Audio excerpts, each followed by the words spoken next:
Do you often find it difficult to move past your mistakes, to see past your flaws?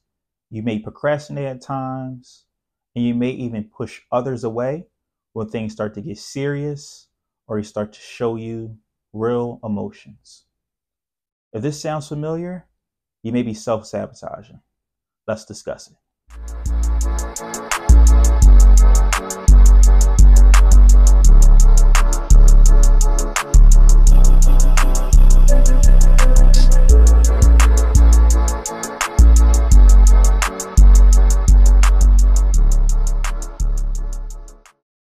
Hi, welcome to the channel. My name is Isaiah Banks. I'm a mental health therapist and a certified fitness trainer. And today's topic is how to stop self-sabotaging. We'll go over what it is, the causes, the effects, and of course, the solutions. So what is self-sabotaging?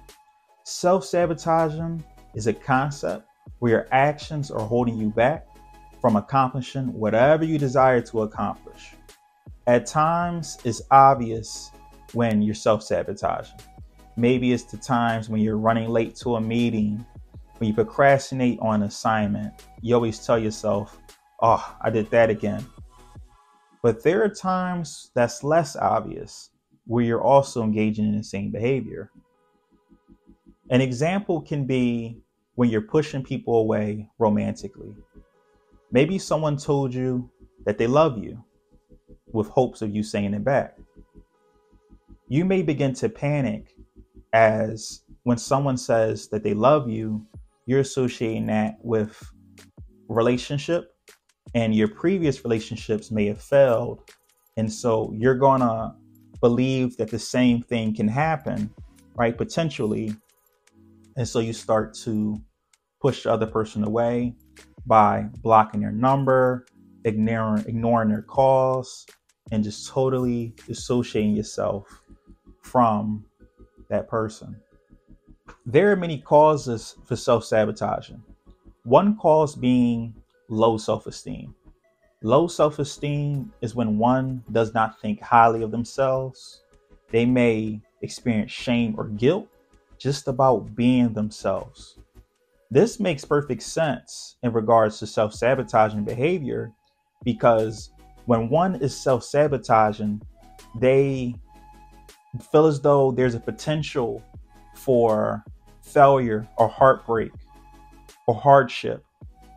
And so for them, they're taking initiative by being the reason for the heartbreak, for being the reason for the loss or for the failure, right? In their mind, they're being that catalyst. And so those who have low self-esteem, even if it's subconscious, they feel as though they deserve whatever the messed up, whatever the ruin, whatever the disassociation, right? And that impact around that. Right?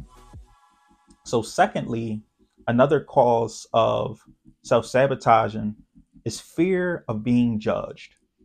This makes perfect sense as well, because when one is self-sabotaging, they are being that catalyst, right? They're being that agent that's causing, right, something to be messed up or to be ruined, right? And if you have a fear of being judged, right, you may even have opportunities where you would be judged, right? But if you don't show up for those opportunities, you don't take advantage, then for you, you would be, engaging in self-sabotaging at that point. So for example, let's say you had someone who had a job interview for their dream job. If this person has a fear of being judged, right? This person may either not show up to their interview, they may come late, right? They may cancel the interview just because of that judgment from that other person, right? That affects, right? That affects them because of the potential for it to go wrong. So lastly, we have perfectionists. Perfectionists are people who feel as though everything has to be perfect, has to be exact, and it has to be meticulously accurate for them to feel good about the day. And so those who self-sabotage, they often have that pressure of being perfect, right? Because for them, if they want everything to be exact and in an extreme way, for them, they may feel as though that if they self-sabotage, they can at least be that catalyst, right? They can control the uncontrollable. That uncontrollable is being perfect all the time. There are many effects of self-sabotaging behavior. It can affect one in their relationships, jobs, finances, health, and it can really affect them in so many different other ways. Thankfully, there are solutions in order to combat the self-sabotaging behavior. First is with acknowledging that you self-sabotage, examining your thought patterns, really reflecting on your internal voice and what you tell yourself, right? Really acknowledging this is the first step. The second step is to utilize mindfulness. This is where you are being focused, whether it's via meditation, whether it's exercise, whether it's yoga, whether it's mindful eating, but you're being mindful of being in the present, being in the here, and being in the now. It's very important that you do so because oftentimes when we're self-sabotaging, we're not always present. But when you're present, you're able to just focus on what you can control, that being what you can eat, the way that you move, and even your breath. Another helpful suggestion with self-sabotaging is to give yourself self-compassion, give yourself grace. Continue to remind yourself that you may not be perfect, you may not always be right, but you are trying. You have accomplished things. You do have successes that you can announce, right?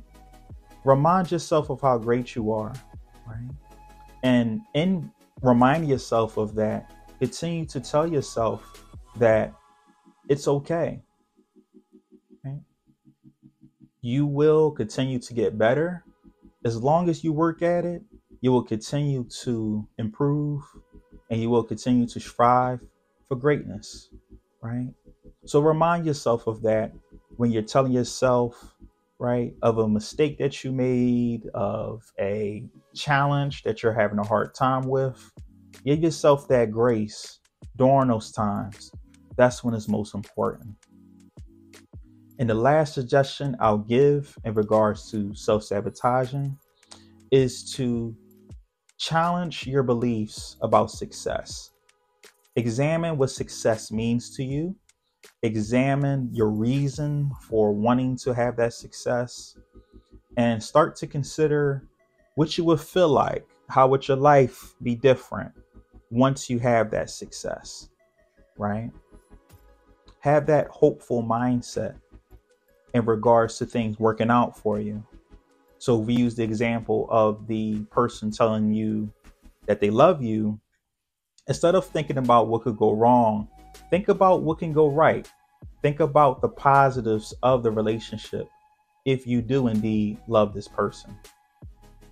So I hope you found this video helpful. I hope that you utilize the suggestions I gave you, utilize those solutions, and let me know how it goes. Take care and have a good night. Peace.